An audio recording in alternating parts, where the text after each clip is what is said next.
Now, his so what we also, and we're going to have a show on this here coming up soon, right? About the Caracas, right? And so, there's three different systems, right, with Caracas, but for the most part, there's Stira and there's Chara. And Chara is the Caracas that move, that change based on the degree of the planet. Well, isn't it so strange that the Nati Karaka, which is a planet that talks about that drive and ambition, right, the courage, the fighter aspect, the spiritual, the fighter aspect of us that's in our spirit, it's his Dar Karaka, right? Right? I mean, his Nati Karaka is Mars.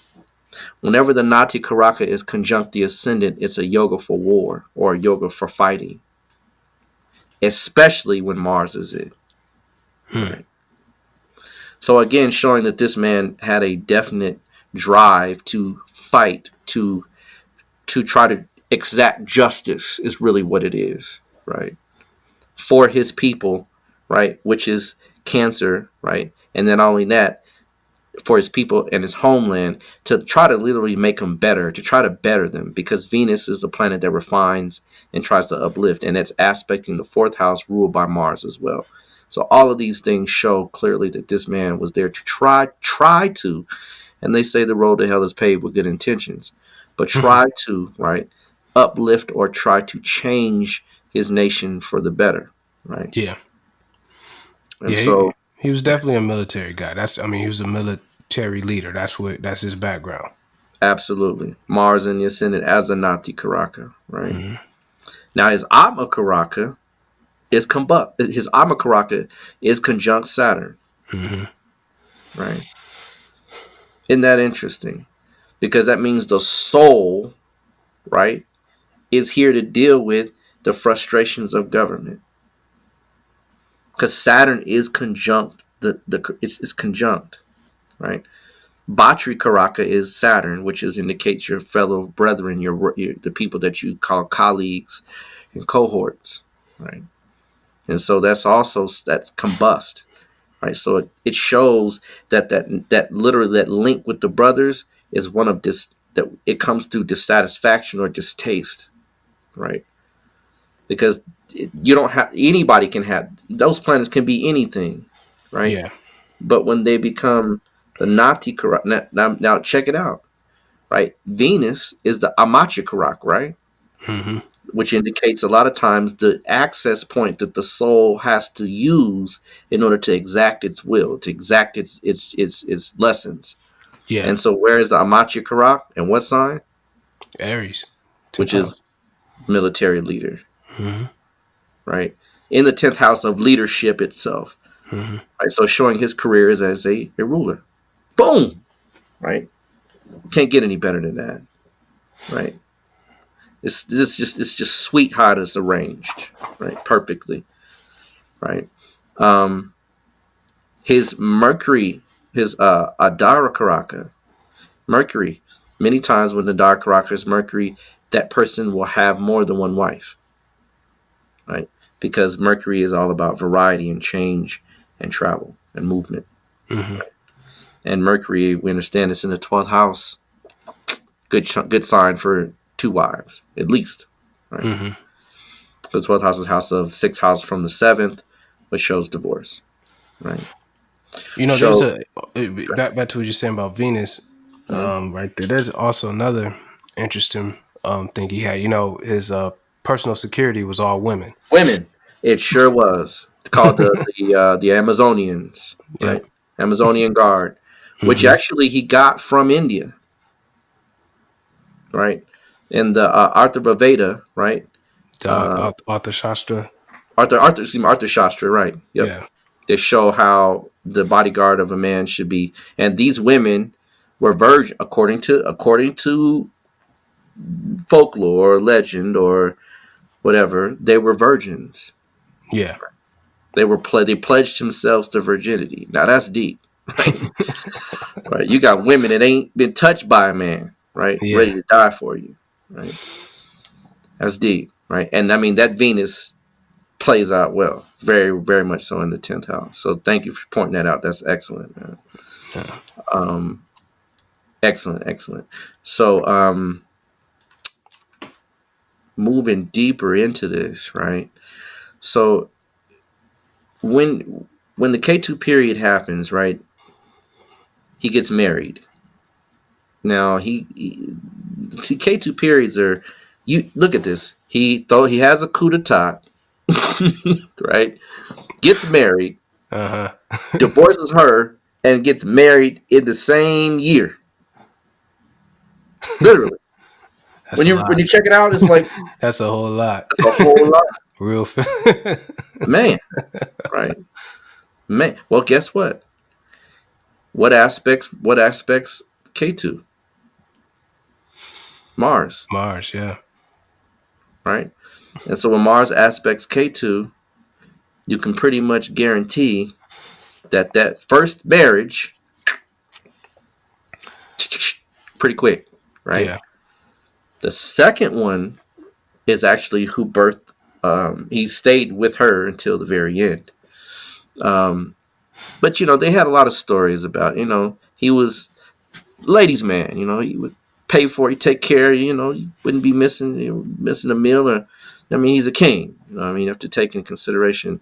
This is royal. This was considered not royalty in the sense of birthright, but royalty in the sense of his position. And so, great relationships with other people. Though now, here's some other things to consider. He's in a Venus Dasha period for 20 years, right? Venus is in the 10th house, right? Venus removes 100 evils from the chart. Literally, it's in the 10th, it's in power. That whole period, you couldn't really touch him. Right? No. Yeah. For most part, the guy's in power. There's nothing you can do, right? And so the thing is that during a Venus Dasha, a lot of things happen with regards to social interactions and social kind of unfoldments and dealing with people from even outside of. People think Rahu is foreign. It is, but Venus also deals with people in mass, different groups. Yeah. And so Venus, right? Strange that we have a leader in this country, right, that was connected to Muammar Gaddafi. And the Nation of Islam is notorious for having a relationship by which Muammar Gaddafi loaned or granted them $5 million, three of which were used to purchase Mas Mariam. Yeah. And so that is a serious statement, because one of the things that he was very notable for is recognizing that the black man actually is the rightful ruler of Africa, right?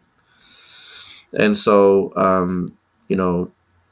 remember, in his early upbringing during the Mercury Dasha, he was probably taught by a great deal of very enlightened spiritual people from that particular area for all intents and purposes. But his ideology was one that really showed that he really did want to try to help the black man, right? Yeah. Not only in which, I mean, considering the Nation of Islam is a entity that is across the water, right? And has no direct ties, but he was lending, individuals that were trying to create a new paradigm for us, $5 million. And in 85, $5 million. That's a grip. That's a grip. That's a big grip. That's like 20 million today, right? So considering now, there's some other stories, right? And this all ties back to the black man amazingly. And we're going to talk about his role here before he actually checked out, right? Which is really why he got taken out, right? But there was a conspiracy or a so-called charge brought on the Black Pea Stone Rangers in Chicago, which is a very well-known black gang in the Chicago area. Has, of course, ties and affiliations across the United States, but very prominently founded in in Chicago by Jeff Fort. And during the 80s, they were brought up on charges for attempting to correlate with the Libyan government in order to shoot down a plane. And they were caught up in charge. So again, and now El Rukins, if you know anything about that subculture, the black P stone, the P is for pyramid, right? And a lot of El Rukins and things like that are connected with Moorish Science, Temple of America, and things like that, MSTA. But they were a group that was actually considered terrorists by the United States government, and as such were charged and tried to. They linked them to Libya for espionage and terrorist purposes. Strangely enough, like again, the black man, right? Again, trying to. I mean, I'm not saying that's the way to go, but again, just knowing that there is a connection that this man is trying to establish around the world to get us to wake up. Now, the other thing is that he actually became a president of the African Union, and I'm pretty sure this was during his son Dasha, if I'm correct, right? Or towards, it might have been the sun Dasha and then into the moon Dasha. In fact, let's check to see. So no, he's in his sun Dasha in 1996. His moon Dasha is when he would have been in that position. But again, the moon is in the 9th house, right? And the 9th house is the house of being a what? Guru, advisor, counselor, guide, teacher, instructor, right? And so many times leaders, right, can take on this position of being just that and saying, hey, let me go ahead and help you out and show you what it is that we need to do. Yeah. Now, the moon rules the ascendant, which also shows the position of leadership and notoriety for himself, right? Because anytime the ascendant lord is prominent in a dasha, that means that you are the person that's going to be active. It's going to be about you personally, right? And you personally is your body.